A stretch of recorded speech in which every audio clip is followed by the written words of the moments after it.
On se glisse dans le même lit chaque soir, on partage les factures, on planifie les vacances et pourtant, un tiers invisible dort toujours entre nous. Ce tiers, ce n'est pas un amant, c'est le fantôme de nos lignées.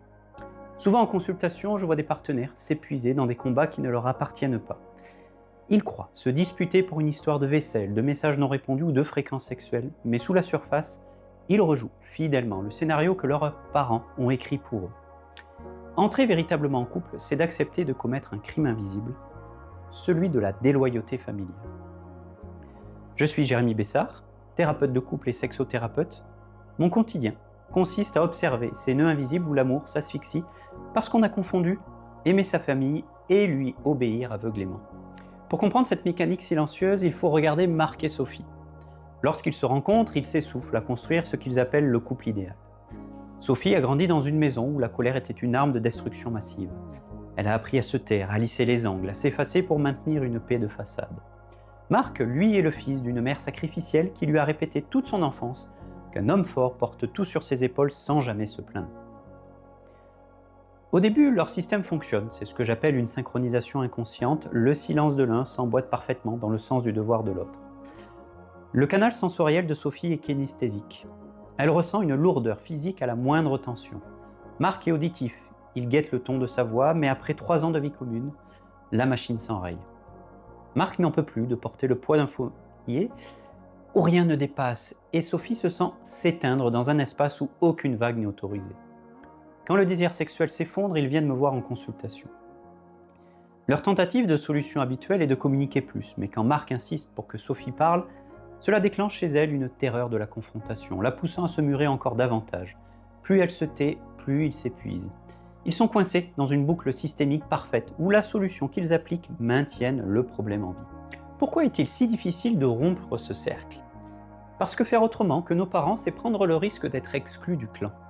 C'est la grande question éthique et inconsciente qui traverse chaque histoire humaine. Est-ce que je fais ce que je veux, ou est-ce que je fais ce que mes parents attendent que je fasse pour ne pas les trahir ? Au niveau des croyances profondes de Marc, s'autoriser à dire « je suis fatigué, je ne peux plus tout porter » équivaut à condamner le sacrifice de sa propre mère. Si lui s'accorde le droit à la légèreté, que fait-il de la souffrance de celle qu'il a mis au monde ? Pour Sophie, oser exprimer un désaccord ou une colère saine dans son couple, c'est détruire le mythe familial de la gentille fille. Le symptôme de leur couple est en réalité une tentative d'adaptation pour rester de bons enfants, tout en essayant d'être des adultes. Mais regardons les choses en face, même si c'est inconfortable, la souffrance que vous entretenez parfois dans votre relation a un bénéfice secondaire. Elle vous évite de vous confronter à la liberté. Tant que vous êtes occupé à vous disputer ou à subir votre quotidien, vous n'avez pas à vous poser la vraie question. Qui suis-je si je m'autorise à être heureux, heureuse autrement que mes ancêtres ? L'ego préfère 1000 fois une névrose familière et douloureuse à la certitude d'une liberté totale. Vous vous protégez derrière l'excuse de l'héritage pour ne pas assumer le vertige de choisir vos propres règles. Mais dites-moi, et vous, combien de fois avez-vous étouffé votre élan vital ou votre désir simplement pour rester fidèle à un modèle parental qui a pourtant échoué ? Pour sortir Marc et Sophie de ce piège, nous ne sommes pas partis pour 10 ans d'introspection passive. Le changement demande une rupture immédiate des règles du système. Nous avons d'abord utilisé un outil de restructuration cognitive pour cartographier leurs pensées automatiques.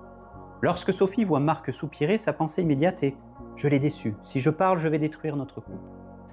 L'émotion est une angoisse à 80%, et le comportement est le retrait immédiat. En utilisant le questionnement, je lui ai demandé « quelles sont les preuves concrètes qu'un désaccord va détruire Marc ? Est-il votre père ?» Ce pas de côté permet de décoller le passé du présent. Ensuite, nous avons appliqué une tâche paradoxale pour briser leur boucle relationnelle.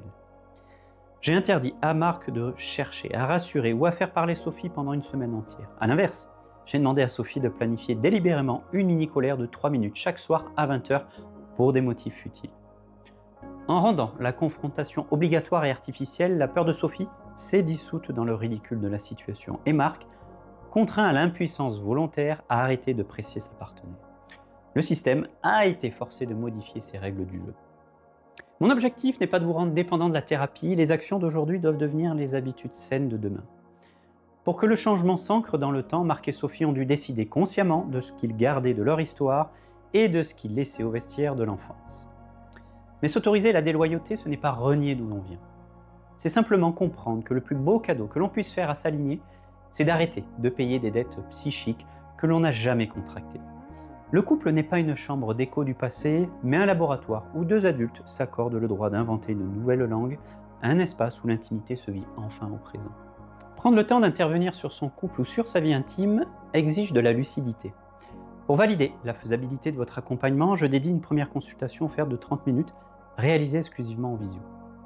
Ce premier temps d'échange n'est pas une simple formalité. Il s'agit d'un moment précis pour identifier le mécanisme principal qui s'est installé au cœur de votre crise conjugale ou de votre blocage intime, mais également analyser les résistances inconscientes et mesurer votre niveau d'implication mutuelle ou personnelle. Et ensuite, valider si mon accompagnement est la réponse adaptée à la restructuration de votre lien. Pour préserver la qualité du suivi que je consacre aux patientes et patients déjà engagés, l'accès à mon agenda est soumis à la validation de ces 3 conditions. Premièrement, le coût de l'inaction. Vous traversez une crise critique et vous refusez de laisser votre situation se dégrader davantage. Deuxièmement, la mobilisation de vos ressources. Vous êtes déterminé à investir le temps, l'énergie et les moyens nécessaires pour placer la résolution de cette crise au sommet de vos priorités. Et troisièmement, l'exigence thérapeutique. Vous recherchez une transformation structurelle profonde et durable et non un soulagement superficiel ou temporaire. Si vous validez ces standards de responsabilité, vous pouvez alors sélectionner votre créneau. Afin d'illustrer mes propos, j'ai choisi de vous partager quelques extraits de l'histoire de Sophie et Marc, un couple que j'ai eu le privilège d'accompagner. Bien entendu, les extraits sont partagés avec leur accord et dans le respect de leur confidentialité, les prénoms ont été modifiés.